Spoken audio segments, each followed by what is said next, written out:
வணக்கம். இளைஞர்களின் வாக்கு யாருக்கு? விஜய், சீமான், உதயநிதி இடையே கடும் போட்டி. வெல்லப்போவது யார்?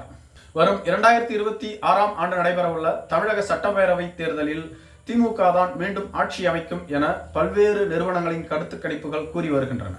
அதே சமயத்தில் ரங்கராஜன் பாண்டே அவர்களின் கருத்து கணிப்போ திமுகவிற்கும் அதிமுகவிற்கும் இடையே சிறிய மார்ஜின் தான் உள்ளது. அதிமுக வெற்றி பெற்றாலும் ஆச்சரியப்படுவதற்கு இல்லை என்பது போன்று ஒரு கருத்து கணிப்பை வெளியிட்டுள்ளார். இது யாருக்கு வேண்டுமென்றாலும் சாதகமாக இருக்கலாம் என்றும் கூறியுள்ளார். இதுபோன்ற சூழ்நிலையில்தான் விஜய் அவர்கள் புதியதாக தமிழக வெற்றி கழகத்தை தொடங்கியுள்ளார். அவர் தனது தலைமையில்தான் கூட்டணி என்பதையும் அறிவித்துள்ளார். இதுவரையிலும் தமிழக வெற்றி கழகத்தோடு யாரும் கூட்டணிக்கு செல்லவில்லை. நேற்று தமிழக வெற்றி கழகத்தின் சார்பில் வெளியிடப்பட்டுள்ள அறிக்கையில், நாங்கள் மக்களோடு மட்டுமே கூட்டணி வைக்க தயாராக உள்ளோம். எந்த கட்சியையும் நம்பி நாங்கள் கட்சியை தொடங்கவில்லை. எங்கள் கட்சியின் கூட்டணி கதவுகள் அடைக்கப்பட்டு விட்டது. இனிமேல் எங்களோடு கூட்டணிக்கு வர விரும்பினால் அது காங்கிரஸ் மற்றும் விசிகாவிற்கு மட்டுமே அனுமதி உள்ளது. மற்ற கட்சிகளை கூட்டணியில் இணைத்துக் கொள்ள விரும்பவில்லை எனவும் கூறியிருக்கிறார்கள். மேலும் தற்போதைய காலகட்டத்தில் விஜய் அவர்களுக்கு பெருத்த செல்வாக்கு உள்ளதாக கூறப்படுகிறது. முதல் தலைமுறை வாக்காளர்கள், இளைஞர்கள், இளம்பெண்கள், மீனவர்கள், சிறுபான்மையினர், பட்டியலின மக்கள், வன்னியர் இன மக்கள் என பல்வேறு தரப்பினரும் விஜயை ஆதரிப்பதாக கூறப்படுகிறது.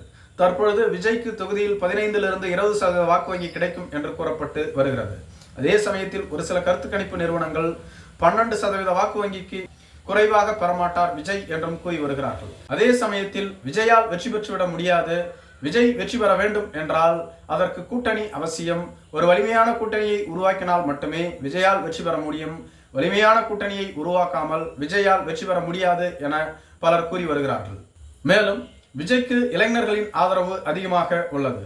நாம் தமிழர் கட்சியின் சீமான் அவர்களுக்கும் இளைஞர்களின் ஆதரவு தான் உள்ளது.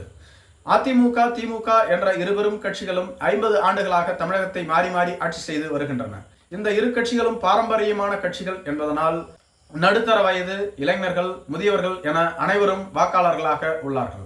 ஆனால் சீமான், விஜய் போன்றவர்களுக்கு இளைஞர்களின் வாக்குத்தான் அதிகமாக கிடைக்க உள்ளது. எப்படி பார்த்தாலும் 22லிருந்து 33% இளைஞர்களின் வாக்கு இருப்பதாக கூறப்படுகிறது. இந்த வாக்குகளை யார் அதிகமாக அறுவடை செய்கிறார்களோ இந்த தேர்தலில் மிகப்பெரிய மாற்றத்தை அவர்களால் உருவாக்க முடியும் என்றும் கூறப்பட்டு வருகிறது. குறிப்பாக இந்த மூவரில் விஜய்க்கு அதிக செல்வாக்கு இருப்பதாகவும் கூறப்படுகிறது. கடந்த 2024ஆம் ஆண்டு நடைபெற்ற 18வது மக்களவை தேர்தலின் பொழுது சீமானுக்கு 8.5% வாக்கு வங்கி கிடைத்தது. இதனால் மாநில கட்சி என்ற அங்கீகாரத்தையும் நிரந்தர சின்னத்தையும் அவர் பெற்றார். அதே சமயத்தில் தொடர்ந்து சீமானின் கட்சியில் இருந்த பலர் வெளியேறி வருகிறார்கள்.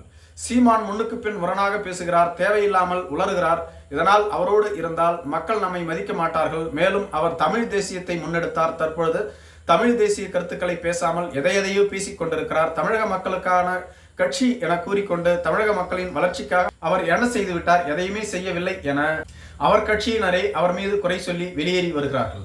வரும் தேர்தலில் சீமானுக்கு 8.5% வாக்கு வங்கி கிடைக்குமா என்பது கேள்விக்குறிதான். விஜய் அவர்களுக்கு கிடைக்கக்கூடிய வாக்கில் பாதிக்கு பாதி சீமானின் வாக்குகளாகத்தான் இருக்கும். சீமானை இளைஞர்கள் ஆதரித்தார்கள். அவர்கள் அனைவருமே தற்பொழுது விஜயை ஆதரிக்க உள்ளார்கள் என்றும் கூறுகிறார்கள். மேலும் உதயநிதி ஸ்டாலினும் இந்த போட்டியில் உள்ளார். அவரும் இளைஞர் தான். ஆனால் உதயநிதி ஸ்டாலினுக்கு இளைஞர்களின் வாக்கு பெரிய அளவில் கிடைப்பதற்கான வாய்ப்பு குறைவு என்றே கூறப்படுகிறது. இந்த மூவரில் இளைஞர்களின் வாக்கை அதிகமாக பெற உள்ளது விஜய் தான் என்றும் கூறப்பட்டு வருகிறது. நன்றி.